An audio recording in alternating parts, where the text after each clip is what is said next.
Breaking news now from overseas. The suspect accused of hijacking that plane we've been telling you about all morning and bringing it down in Cyprus has now been arrested. And 7 people that were still being held on board for hours after most of the passengers were let go, we understand have also been safely released and let out of the plane. Investigators say a man claiming to have had a suicide belt took over the flight overnight. Investigators say the hijacking, they stress this, was not terror related.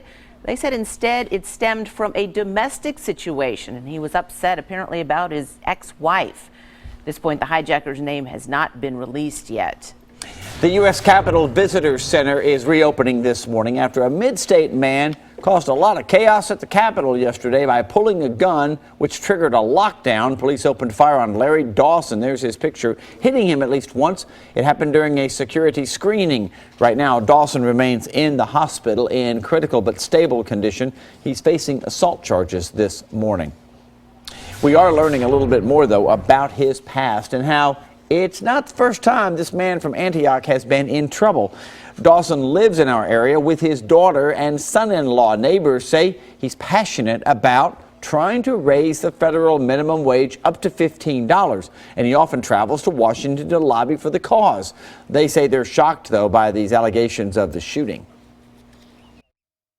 He's a real friendly guy. He's nice. He's a nice person. Friendly with everybody. Mostly everybody know him around. Dawson does have a troubled past. In fact, he was arrested in the mid-state back in 2001. He faces charges for another incident at the U.S. Capitol that happened just last year. We'll have more details coming on that at 7:30 this morning.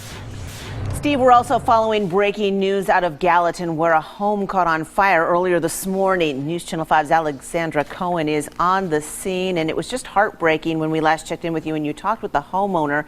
Thankfully, they all got out, but they've lost everything, haven't they?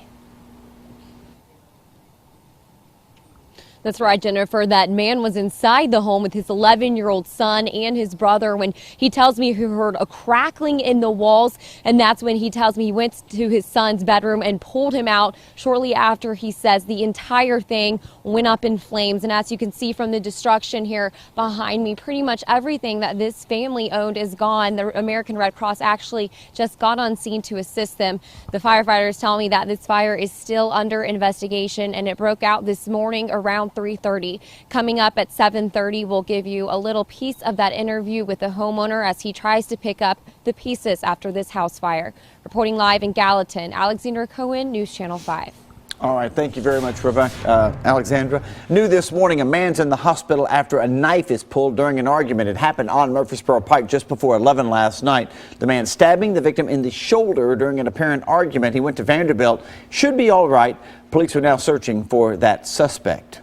Jury selection in the Vanderbilt rape retrial is set to start in less than 24 hours, but a hearing today could cause a major shakeup in the case. Matthew Torres is at the courthouse now, and what are we expecting from today's court proceedings, Matthew? Well, Jennifer, I just stepped outside of the courtroom, and according to the recent docket, that there will be a hearing for both Corey Beatty and Brandon Vandenberg. That is, at least for Corey Beatty, this will be a motion hearing. Now, this is after there was a meeting behind closed doors yesterday with prosecutors, defense attorneys, and Judge Monty Watkins. Now, even though what was discussed wasn't made public, we may learn more about the future of the retrial today, if Beatty and Vandenberg will be tried together again or not. Now, keep in mind, the retrial is already set to start next Monday. As you may now know, both former Vanderbilt football players were convicted last year of raping an unconscious female student. They were set free after a jury admitted to being a past victim of statutory rape. Again, meanwhile, everyone involved, they will be set to travel to Chattanooga tomorrow for the jury selection. We will be going inside the courtroom later this morning to get the very updates on these hearings. For now, we're reporting live in downtown. Matthew Torres, News Channel 5.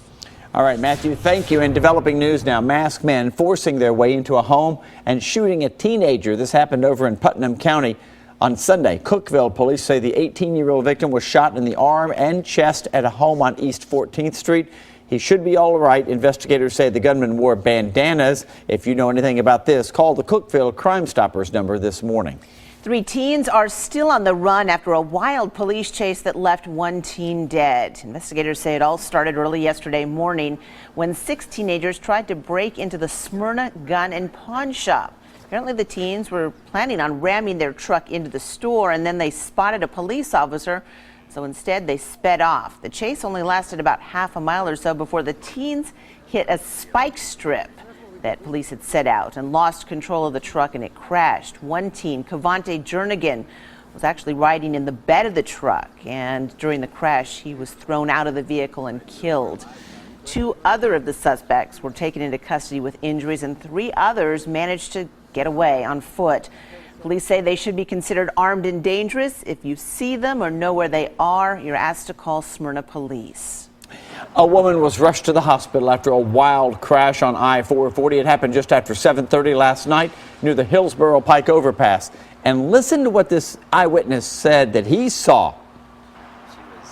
She swerved back up on top of an embankment, kind of went way up the embankment. Dust was fine, and then she came back across the other side of the interstate and slammed into a guardrail. So we slowed down and sagged back, and then about another 100 yards later, she started again, and then went off the road again and slammed into this light pole. Wow, back and forth. No word yet on the woman's condition or what caused the crash. As we learn more, we'll pass that on to you.